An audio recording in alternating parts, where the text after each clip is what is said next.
Baik, Bismillahirrahmanirrahim. Assalamualaikum warahmatullahi wabarakatuh. Waalaikumsalam warahmatullahi wabarakatuh. Alhamdulillahirrahmanirrahim. Wabillahi nasta'in ala umri dunya waddin. Salatu wassalamu ala asyrafil anbiya'i wal mursalin wa ala alihi wa sahbihi ajmain. Alhamdulillahirrahmanirrahim. Pada kesempatan siang hari ini, setelah kemarin kita sempat ada lowong ya karena ada kegiatan Jumat pekan kemarin. Alhamdulillah kita bisa duduk kembali bersama Ustadz kita Ustadz Ahmad Jailani untuk bermuajahah dan duduk di majelis ilmu. Marilah kita mulai kajian pada siang hari ini dengan sama-sama membaca basmalah. Bismillahirrahmanirrahim. Bismillahirrahmanirrahim. Pada Ustadz, dan tempat kami persilahkan. Saya tepat bermaskuran Ustadz. Bismillahirrahmanirrahim. Assalamualaikum warahmatullahi wabarakatuh. Waalaikumsalam warahmatullahi wabarakatuh. Alhamdulillahirabbil alamin wassalatu wassalamu ala asrafil anbiya'i wal mursalin wa imamil muttaqin wa ala alihi wa ashabihi ajmain. Allahumma inni a'udzubika an adilla aw udalla aw anzila aw uzalla aw adlima aw uzlama aw ajhala yujhala alayya. Rabbi israh li sadri wa yassir li amri wahlul 'uqdatam min lisani yafqahu qawli. Shadaqallahul adzim. Alhamdulillah dan kiram, pada pagi ini kita bisa berjumpa lagi di Zoom meeting, bersama-sama kita mengkaji ya tentang fikih muamalah yang kita ambil dari kitab Al-Buyu' Al-Mu'assirah, Al-Buyu' Al-Qadimah wal Mu'assirah. Ya, jadi jual beli tradisional dan kontemporer.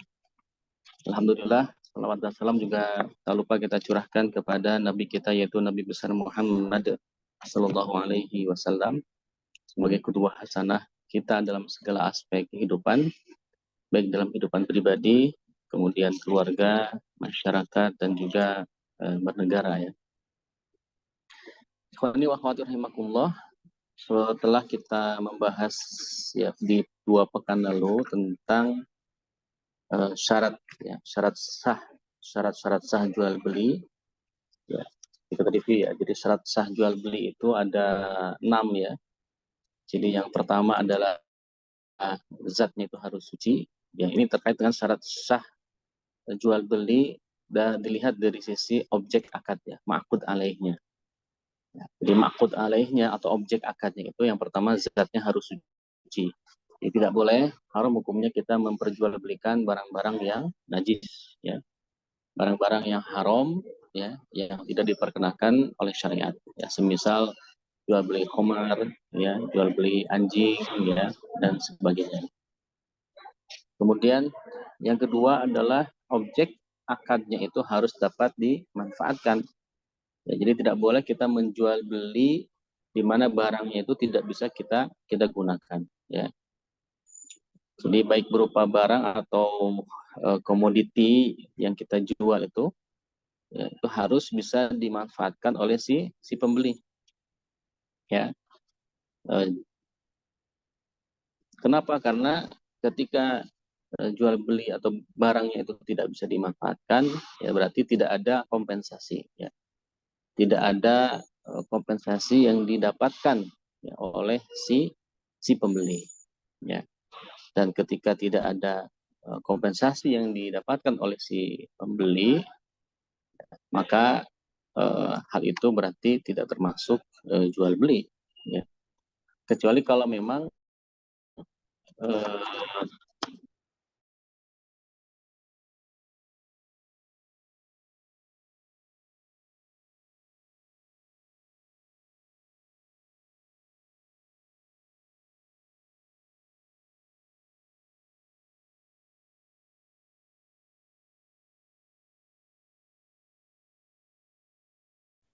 terputus ya barusan.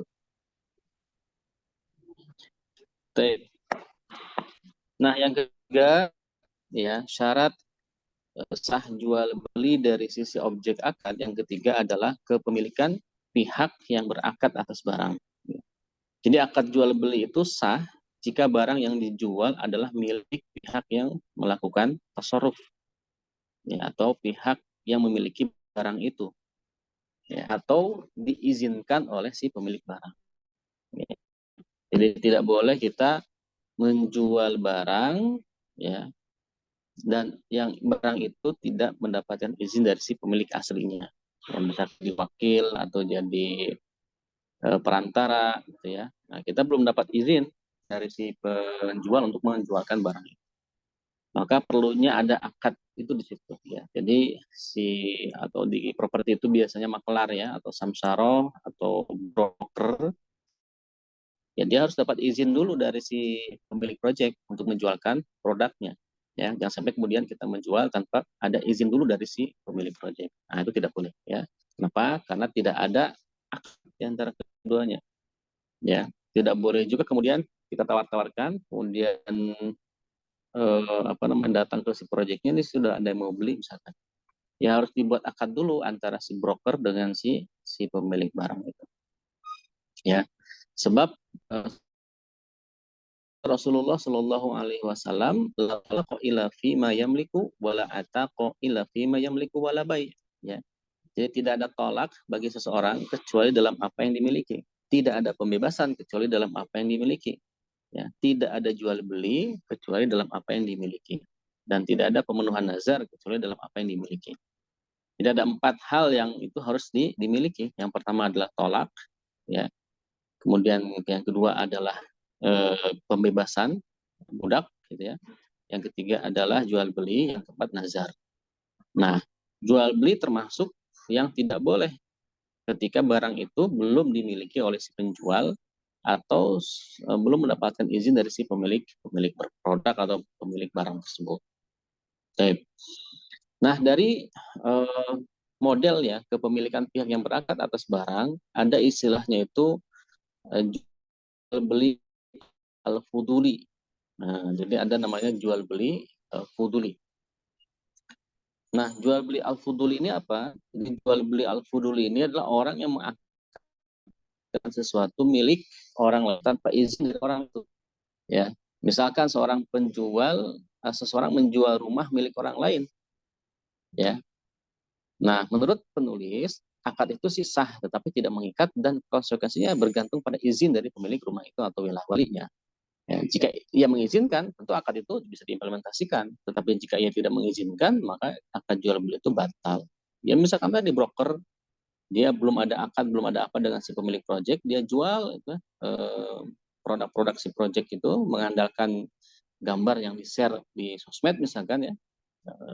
Kemudian ada orang yang mau, ya, diantar suruh ke lokasi. Nah, itu tergantung, ya. Ketika si pemilik proyek itu tidak mengizinkan, ya sudah, tidak jadi, itu batal, ya. Kalau mengizinkan berarti harus dibuat akad dulu, akad antara si pemilik proyek dengan si broker tadi. Nah, baru kemudian si konsumen bisa langsung melakukan akad jual beli jika memang dia langsung ingin membelinya, gitu ya. Ya, jadi ketika dia mengizinkan si pemiliknya, maka akad itu bisa diimplementasikan. Tetapi jika tidak diizinkan, maka akad jual beli itu juga batal. Nah, dalilnya apa? Dalilnya adalah apa yang diriwayatkan oleh Abu Dawud dan At-Tirmidzi dari Hakim bin Hizam, bahwa Nabi Shallallahu alaihi wasallam itu pernah mengutus Hakim bin Hizam ini untuk membeli hewan kurban, ya. Nah, bahwa Nabi pernah mengutusnya untuk membeli hewan kurban dengan uang 1 dinar. Ia lalu datang membawa hewan itu dan uang sisanya diberikan kepada Rasulullah. Beliau kemudian bersabda kepadanya, Barakallahu laka fi safqati yaminik. Ya, semoga Allah memberkahimu dalam transaksimu. Nah, jadi hadis ini menunjukkan apa namanya, Rasulullah itu mengutus, ya, berarti mewakilkan seseorang untuk membeli hewan kurban, ya kan? Nah, jadi dengan uang 1 dinar tadi, ya. Ia lalu datang membawa hewan itu dan uang sisanya. Kenapa? Karena yang berakad itu kan bukan Rasulullah nanti, yang berakad ke si penjual, tapi si Hakim bin Hizam ini. Tapi antara Rasulullah dengan Hakim ini, ya, sudah ada akad wakalah, ya. Nabi mewakilkan Hakim bin Hizam untuk melakukan jual beli dengan si penjual hewan kurban, gitu ya. Nah, ini, ya. Kemudian Imam Bukhari meriwayatkan dari Urwah Al-Baziqi yang berkata, Rasulullah SAW pernah mengutusku dengan uang 1 dinar untuk membeli seekor kambing. Lalu aku beli 2 ekor kambing. Aku menjual yang satunya dengan harga 1 dinar. Lalu aku membawa seekor kambing dan uang 1 dinar itu kepada Nabi. Beliau kemudian bersabda kepadaku, Barakallahu laka fi safqati yaminik. Ya, semoga Allah memberkahimu di dalam transaksi jual belimu. Nah, di dalam hadis ini, yaitu Urwah, Urwah itu menjual seekor kambing milik Rasulullah tanpa izin dari beliau. Ketika ia memberitahukannya, dia menyetujui hal itu.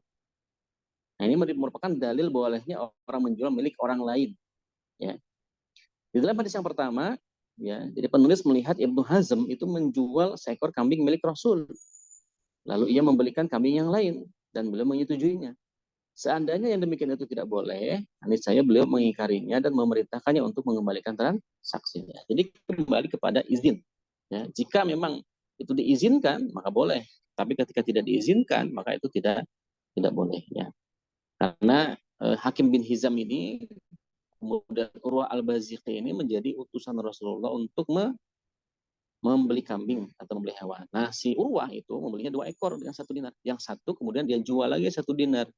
Tanpa seizin Rasulullah. Ya. Nah, seandainya Rasulullah tidak mengizinkan, maka harus dibalikin, transaksinya dibatalkan. Tetapi kemudian Rasulullah mengizinkan, ya, transaksi itu, bahkan memberikan doa, barakallahu laka fi safqati yaminik, gitu ya. Ini namanya jual beli al-fuduli, ya. Kesimpulannya jual beli al-fuduli ini adalah orang yang mengakadkan sesuatu milik orang lain tanpa izin dari orang lain itu. Nah, ini bagaimana hukumnya? Maka boleh jika diizinkan. Tidak boleh jika atau batal akadnya ketika si pemilik barang tersebut tidak mengizinkan. Nah, itu kesimpulannya. Nah, yang kedua adalah jual beli barang hasil curian, ya, dan hasil gosok. Nah, ini gimana nih, ya, hukumnya melakukan jual beli barang hasil curian dan hasil gosok. Nah, hukumnya adalah menurut penulis, seorang muslim haram membeli sesuatu sementara ia mengetahui bahwa sesuatu itu diambil secara tidak benar. Nah, jadi kalau si pembeli itu tahu barang itu hasil curian, maka tidak boleh kita membelinya, ya.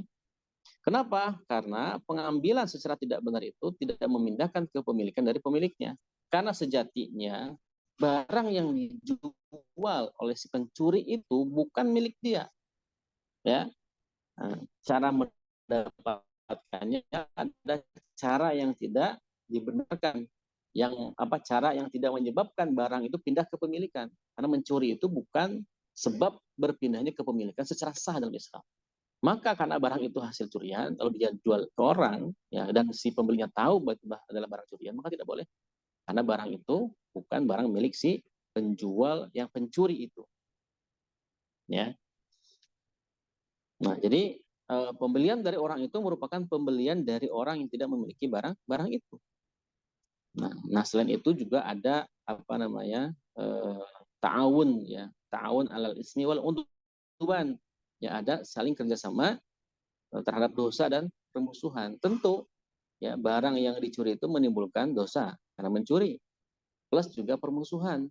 Barang yang pemilik aslinya tentu dia akan marah, ya. Jika tahu dia tentu akan menimbulkan permusuhan di antara kedua orang itu.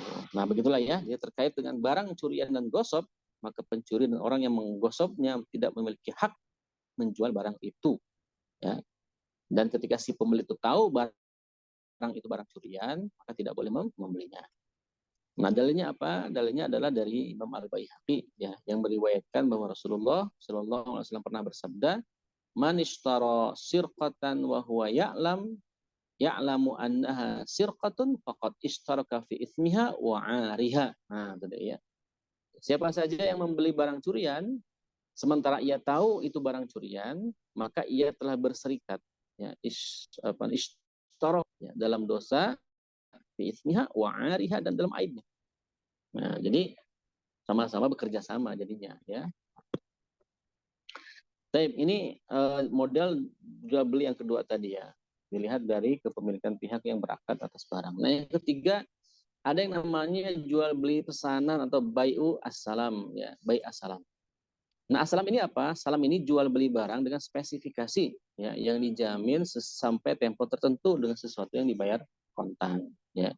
Kadang istilah assalam ini juga disebut dengan asalaf ya, assalam atau asalaf ya.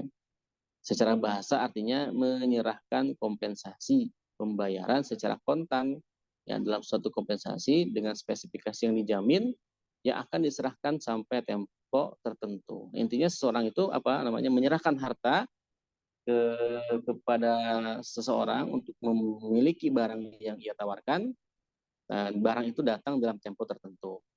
Nah, akad salam ini sih bisa dilakukan ya dengan apa yang bisa diakadkan jual beli dengan lafaz assalam atau assalaf. Misalkan aslafa atau aslama. Ya, jadi saya membeli barang ini dengan konsep salam, misalkan saya membeli barang ini dengan konsep salaf ya. Nah, syarat-syarat salam ini sama ya dengan syarat-syarat jual belinya.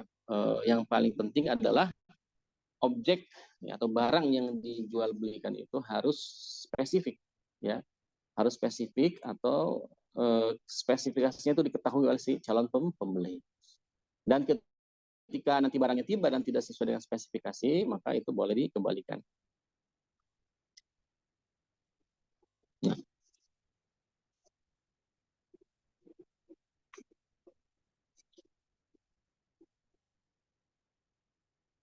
Nah, model salam ini biasanya dilakukan ya oleh si pemilik pohon buah-buahannya atau kepala pertanian. Jadi kasusnya itu apa namanya kayak pesanan gitu ya. Jadi petani atau pedagang itu apa namanya memerlukan ya di satu sisi dia punya barang ya, punya buah-buahan, punya hasil tani gitu ya. Dan dia butuh dana ya untuk memproses atau memanen barang-barang buah-buahan tersebut ya. Nah, tapi dia tidak punya uangnya itu. Ya, dia punya barang, mau dipanen juga dananya nggak cukup misalkan. Ya. Lalu bagaimana caranya? Maka mereka kemudian menjual tuh hasil pertanian dan buah-buahan mereka sebelum dipanen. Ya, dengan harga yang dibayar di muka atau kontan di majelis akad. Dengan ketentuan, ya, mereka akan menyerahkan barang kepada si pembeli pada saat sudah jatuh tempo yang ditetapkan. Nah, para pedagang kadang-kadang menjual barang yang belum mereka miliki sampai tempo tertentu yang mereka tetapkan. Nah, lalu mereka menerima harganya secara kontan di majelis akad dengan kewajiban mereka menyerahkan barang pada saat jatuh tempo yang ditetapkan. Ya, jadi jual belinya itu apa namanya belum dipanen. Gitu. Ya, jadi terjadi transaksi jual beli antara si petani atau si apa namanya ya petani atau yang memiliki buah-buahan tadi itu dibeli di waktu belum panen. Ya, karena memang dia membutuhkan dana untuk memproses panen itu. Gitu ya. Nah, dalam jangka waktu tertentu, si barang-barang itu harus diserahkan ke si pembeli. Nah, bagaimanakah model begini ya? Nah, dalam jual beli salam itu ada namanya pengecualian. Ya, jadi pengecualian dari suatu kaidah. Ya, jadi jual beli sesuatu yang tidak dimiliki memang itu tidak boleh, haram hukumnya ya. Karena ada nas-nas tuh yang menjelaskan tentang tidak boleh kita menjual barang yang belum kita miliki. Ya, misalkan hadis Rasulullah yang masyhur ya, yang sering kita dengar, apa namanya, la tabi' ma laisa indak. Ya, janganlah engkau menjual sesuatu yang bukan menjadi milikmu. Atau misalkan hadis lain ya dari Utab bin Usaid, anhahum an bai'in malam yaqbiduhu ya. Laranglah mereka dari jual beli sesuatu yang belum mereka terima. Nah, hadis ini memang bersifat umum ya, tetapi ada pengkhususan. Itu apa? Jual beli salam. Nah, jadi jual beli salam ini atau pesanan ini jadi dikecualikan oleh syariat dari larangan tersebut.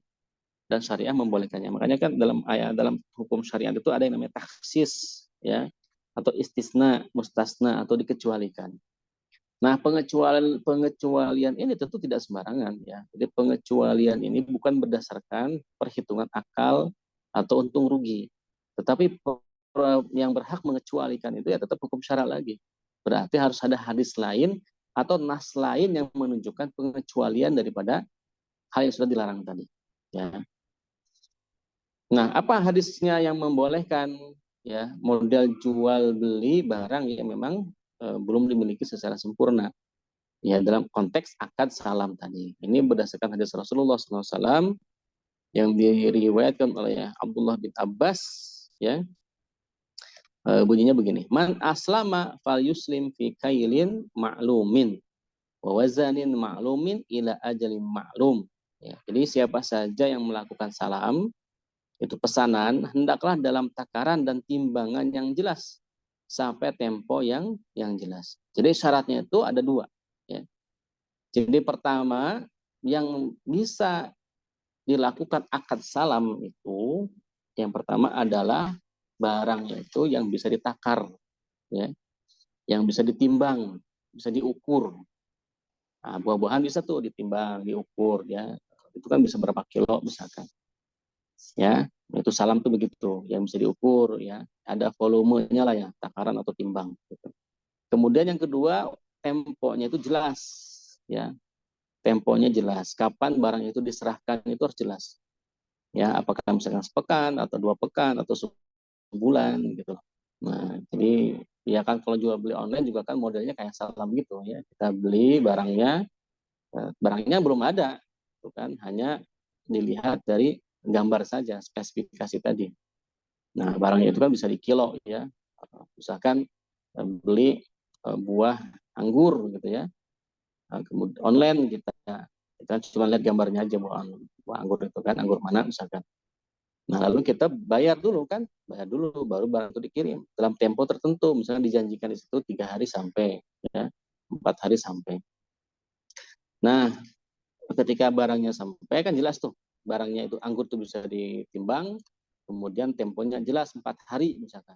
Nah, maka ketika barang itu sampai ke rumah kita, nah itu berarti uangnya sudah sah dimiliki oleh si penjual dan barangnya juga sudah sah dimiliki oleh si pembeli. Nah, itulah jadi modelnya adalah jual beli salam. Ya, jadi syaratnya itu barang itu hendaklah bisa ditakar atau ditimbang, ya, dan dalam waktu atau tempo yang jelas muayyan, ya. Jadi tidak boleh gampang, ya. Kapan dikirim nggak tahu lah, nanti kali kalau udah panen, kapan panennya ya tahu gitu, nggak, jangan, ya, harus jelas, ya. Kapan tanggalnya dipastikan saja. Nanti kalaupun misalkan meleset, ya tinggal dibicarakan lagi, gitu ya, tinggal dibicarakan lagi. Nah, apa dalil diperbolehkannya jual beli salam? Ya, jadi jual beli salam itu diperbolehkan itu berdasarkan Al-Quran dan As-Sunnah. Ya, dalil Al-Quran itu bisa dilihat dari surah Al-Baqarah ayat 282. Ya, disebutkan di situ. A'udzubillahi minasyaitonirrajim. Ya ayyuhalladzina amanu idza tadayantum bidainin ila ajalim musamman faktubu, ya. Wahai orang-orang yang beriman, jika kalian bermuamalah, ya, tidak secara tunai, tunai itu kan berarti bisa barangnya tidak tunai, bisa juga uangnya tidak tunai. Untuk waktu yang ditentukan, hendaklah kalian menuliskannya. Gitu. Nah, ayat ini menunjukkan kebolehan jual beli yang tidak tunai tadi. Tapi syaratnya itu harus ditulis. Ya, faktubu itu ditulis. Ya, jangan kemudian hanya mengandalkan ingatan. Tetap harus ditulis. Walaupun yang beli itu saudara kita, ya, atau teman dekat kita, tetap harus ditulis. Ya, yang namanya akad, apalagi akad berhutang, ini kan hutang sebenarnya, ya. Bisa hutang barang atau hutang uang, ya, maka harus ditulis. Ya, itu wajib hukumnya itu ditulis. Nah, itu hadis yang pertama yang menunjukkan kebolehan salam, ya, secara umum. Nah, yang kedua, Imam Al-Bukhari dan Imam Muslim itu meriwayatkan suatu hadis, ya, bahwasanya Nabi SAW pernah bersabda, man aslafa fal yuslif fi kailin ma'lumin wa wazanin ma'lumin ila ajalin ma'lum, ya kan? Yang tadi, ya, siapa saja yang melakukan salaf atau pesanan, hendaklah dalam takaran dan timbangan yang jelas sampai tempo yang jelas. Gitu, ya.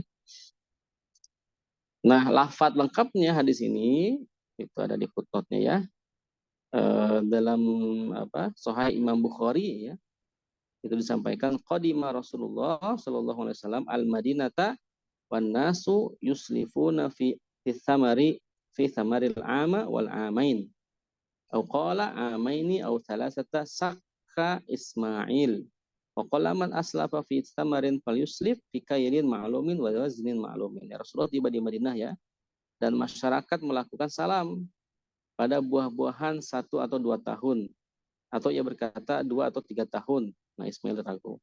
Maka Rasulullah bersabda, siapa yang melakukan salam pada buah-buahan, maka hendaknya dalam takaran dan timbangan yang jelas. Ya, jadi boleh ya. Hadis yang ketiga adalah hadis Abdurrahman bin Abi Abja ya, dan Abdullah bin Abi Aufa yang berkata, kami pernah mendapatkan ghanimah bersama Rasulullah Shallallahu Alaihi Wasallam dan datang kepada kami hasil tumbuhan-tumbuhan Syam. Ya, lalu kami memesan kepada mereka gandum, jawawut, dan kismis sampai tempo tertentu. Lalu ditanyakan kepada mereka, apakah mereka memiliki kebun ataukah tidak? Ia berkata, kami tidak menanyakan hal itu kepada mereka. Nah, jadi seluruh hadis yang tadi itu dalil yang membolehkan salam, ya, dalil yang membolehkan jual beli salam, yaitu pesan dulu, ya, baru dikirimkan barangnya. Jadi barangnya yang dihutang, ya, bukan uangnya. Nah, jadi uangnya sudah cash di awal, ya, sudah cash di awal. Nah, lalu apa sajakah yang boleh dan yang tidak boleh ketika kita melakukan akad salam, ya? Nah, salam itu telah dikecualikan dari hal itu, ya, maksudnya jual beli barang yang belum dimiliki kan tadi tidak boleh. Ini jual beli barang yang belum dimiliki, ya, secara sempurna itu kan tidak boleh, ya. Tetapi dalam salam ini dikecualikan, ya, dengan beberapa nas yang menunjukkan kekhususan daripada akad salam itu. Nah, oleh karena itu sesuatu yang boleh dilakukan salam harus dinyatakan oleh nas. Nah, tapi tetap ya, kebolehan itu atau pengecualian itu bukan berdasarkan akal manusia, tapi tetap harus berdasarkan nas, ya. Dan nas yang membolehkan salam itu sudah jelas tadi, ya, sudah dijelaskan. Nah, dengan merujuk nas kata penulis, ya, jadi beliau menemukan bahwa salam boleh dilakukan pada semua benda yang bisa ditakar, tadi kan, dan bisa ditimbang. Ya, sebagaimana juga boleh dilakukan pada semua benda yang bisa dihitung. Nah, yang penting ada angkanya, ya, ditakar, berarti kan dengan gram biasanya tuh kilogram, gram, mili dan sebagainya, ya. Kalau misalkan ditimbang, berarti kan timbang juga sama ya, kilogram ya, kilogram, miligram ya, dan seterusnya dihitung, berarti kan dihitung dengan jumlah. Nah, jadi intinya kebolehan salam itu pada semua komoditi atau barang yang ditakar dan ditimbang, ya.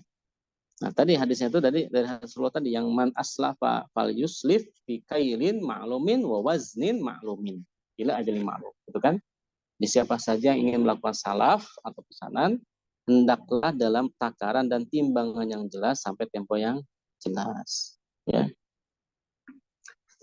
Nah, jadi kebolehan bahwa apa namanya, hadis-hadis tadi menunjukkan bahwa harta yang boleh dilakukan salam adalah harta yang bisa ditakar dan ditimbang. Nah, adapun kebolehan salam pada komoditi yang bisa dihitung itu disepakati dalam ijma sahabat, ya, bahwa salam pada makanan itu juga boleh. Nah, jadi makanan ya, apakah kue misalkan ya, atau beli nasi goreng itu kan boleh itu. Ya, ijma ini telah dinukil oleh Ibnu Al-Mundir dan diriwayatkan oleh Imam Bukhari dari Syu'bah, dari Muhammad atau Ibnu Abdullah bin Abu Muljalid, ya, Abdullah bin Sadad, ya, yang menyatakan begini, ya, inna kunna nuslifu ala ahdi Rasul sallallahu alaihi wasallam wa Abi Bakrin wa Umarin fil khintati wa syairi wa zabibi wa tamr, ya, sesungguhnya kami melakukan salaf pada masa Rasulullah, ya, di situ ada Abu Bakar, Umar, pada benda-benda apa, pada gandum, ya, kemudian jawawut, kemudian pada kismis, dan juga pada kurma. Nah, itu barang-barang yang biasa dipesan oleh para sahabat, ya. Nah, jadi hadisnya menunjukkan kebolehan salam pada makanan, gitu kan? Kenapa? Karena makanan itu termasuk komoditi yang bisa ditakar, bisa ditimbang, dan bisa dihitung, ya. Nah, pokoknya itu aja catatannya. Pokoknya barang apapun bisa salam dengan syarat barang itu bisa ditakar, bisa ditimbang, dan bisa dihitung, ya. Kalau rumah bisa nggak? Ya nggak bisa. Rumah kan nggak bisa ditakar, nggak bisa ditimbang, dan nggak bisa dihitung juga. Rumah beda. Makanya rumah itu akadnya bukan akad salam dalam beli rumah. Ya, bukan akad salam. Ya.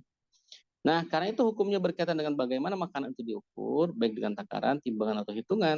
Hal itu sebagaimana keterkaitan serah terima dengan barang yang memang membutuhkan serah terima. Seperti keterkaitan riba fadl dengan keberadaannya jika berlainan takaran. Ya, timbangan atau hitungan. Ya, jadi, salam terkait dengan keberadaan makanan sebagai komoditi yang ditakar, ditimbang, dan dihitung. Ya, hadis ini menyatakan boleh pada komoditi yang hanya bisa ditakar, ditimbang, dan tidak menyebutkan yang dihitung, tetapi dihitung pun boleh dalam catatan-catatan lain, gitu ya. Nah, lalu apa sih syarat-syarat salam itu bisa dilakukan? Nah, salam itu memiliki beberapa akad, ya, yang harus dipenuhi agar akadnya bisa sah. Nah, kalau syarat ini tidak bisa dipenuhi, maka akadnya itu tidak sah. Nah, syarat-syarat itu diantaranya terkait dengan al-muslam fih, artinya barang yang dipesan, dengan roksumal assalam, harga barang yang disalamkan itu. Jadi syarat itu terkait dengan dua hal saja. Yang pertama, barang yang dipesan atau al-muslam fih.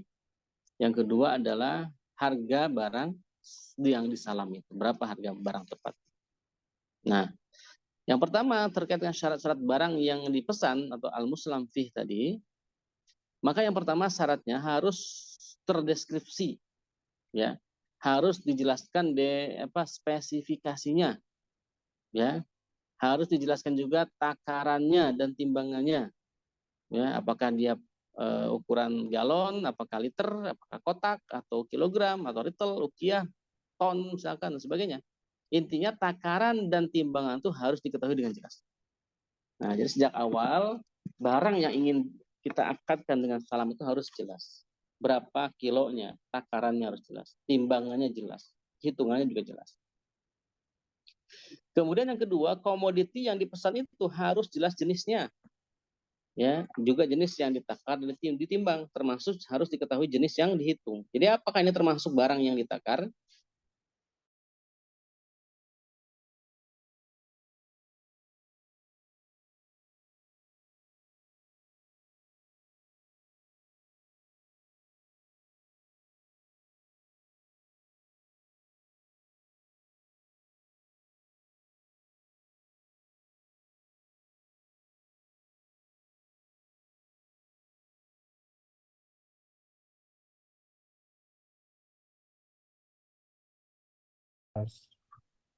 Atas penjelasan dan pemaparan materinya, silakan teman-teman jika ada yang ingin ditanyakan.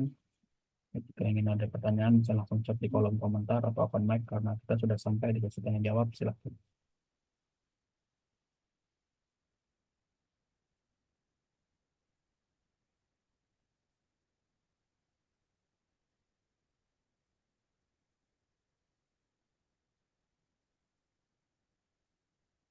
Kalau belum ada, mungkin saya izin bertanya. Sudah ada? Oh, ini udah ada dari Mbak Evi. Ustaz izin bertanya bagaimana mengenai penggunaan pay letter, Ustaz.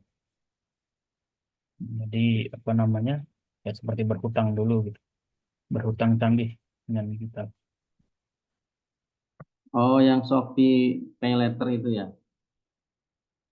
Ya betul. Jadi kita beli, bayarnya nanti atau gimana? Ya, mekanismenya kurang lebih seperti itu. Ini Pay Later atau Pay Later? Maksudnya letter itu, Belakangan, letter yang belakangan. oh berarti Pay Later gini kayaknya ya. Ya. Bayar belakangan masuknya. Bayar belakangan.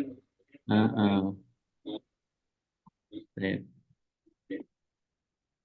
Ya berarti berhutang, berhutang, berhutang ya. Kalau secara hukum syariat, kalau menurut Al-Fakir, kalau modelnya barang ya, barang itu dibayar belakangan. Misalkan kita beli beli apa beli eh, nasi uduk gitu ya, di warteg gitu ya. Kita makan kan begitu biasanya tuh. Makan dulu terus bayarnya belakangan gitu. Nah, itu secara akad memang ada fasad di situ. Tapi akadnya sah. Akadnya sah. Hanya fasad saja. Nah, kapan fasad itu selesai? Ketika kita bayar. Nah, kalau mau lebih aman ya kita pas milih-milih itu makanan misalkan di nasi padang atau di mana pilih-pilih makan langsung bayar di situ langsung makan. Ya kan modelnya ada dua ya, ada yang bayar depan, ada yang bayar belakangan. Nah yang penting harga uang yang kita bayarkan itu sama dengan tawaran yang pertama. Jadi misalkan harga makan di restoran itu kita dihitung-hitung ya memang harganya misalkan 35.000 gitu ya. Di awal 35.000. Nah, lalu pas bayar, kok jadi 40.000. Nah, itu nggak boleh. Artinya kan barang yang harga 35.000 di awal itu tidak sesuai dengan ketika kita bayar malah lebih gitu ya. Nah, mungkin kalau untuk pay letter yang di online ini harus dicek dulu faktanya bagaimana ya. Apakah memang terjadi perubahan harga atau tidak.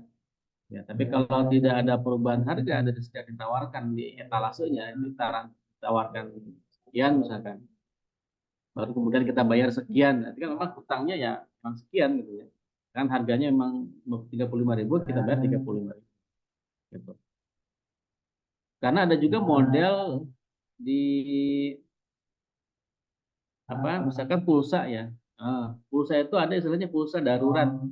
Jadi pulsa yang dibayarnya itu nanti ya ketika kita habis kuota misalkan. Nah, jadi ada provider itu menawarkan kuota ya yang harganya berapa gitu.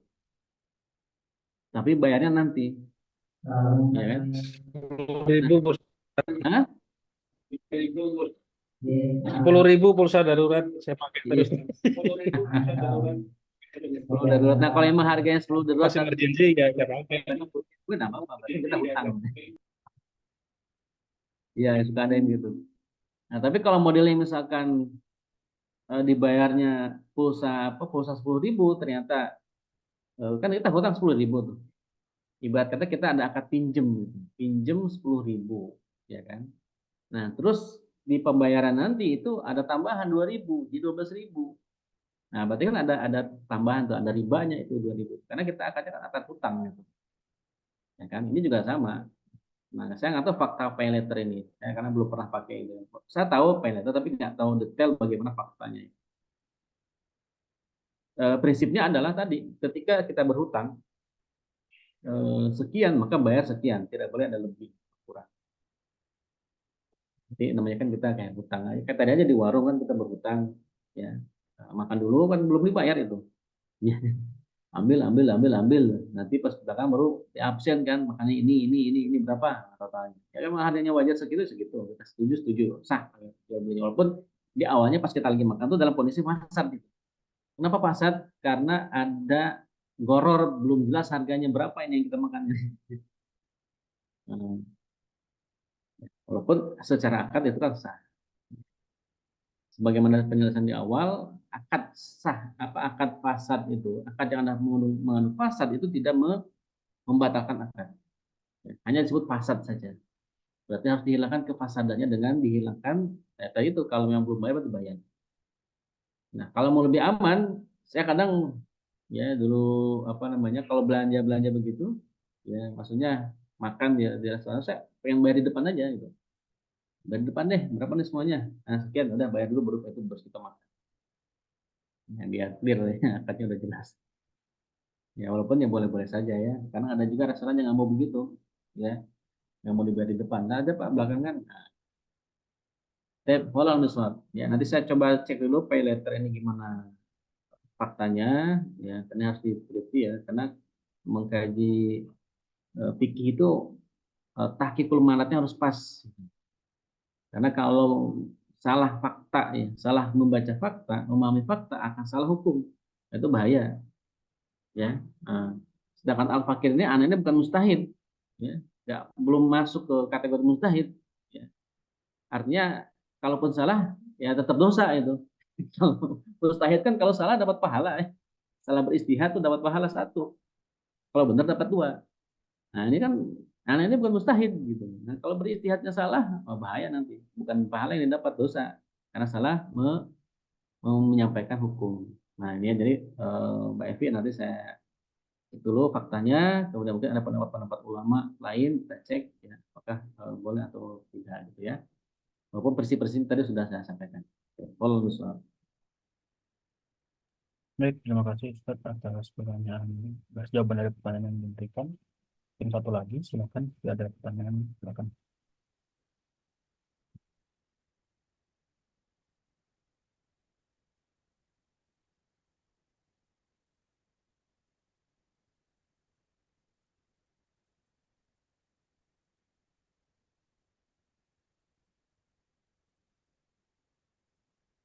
oke, tamam. Ya, teman, jika belum ada, mungkin kita cukupkan kajian pada siang hari ini. Ya, mohon maaf Oke. tadi ada kesalahan teknis juga, lumayan cukup lama. Insya Allah di kajian pekan depan akan diperbaiki kembali gitu Ustaz ya. Makasih. Marilah kita tutup kajian pada siang hari ini dengan sama-sama membaca Alhamdulillah. Alhamdulillah. Alhamdulillahirrahmanirrahim dan baca doa kafaratul majlis. Barakallahu wa Barakallahu bihamdika. fikum. Asyhadu an la ilaha illa La anta ilaha astaghfiruka wa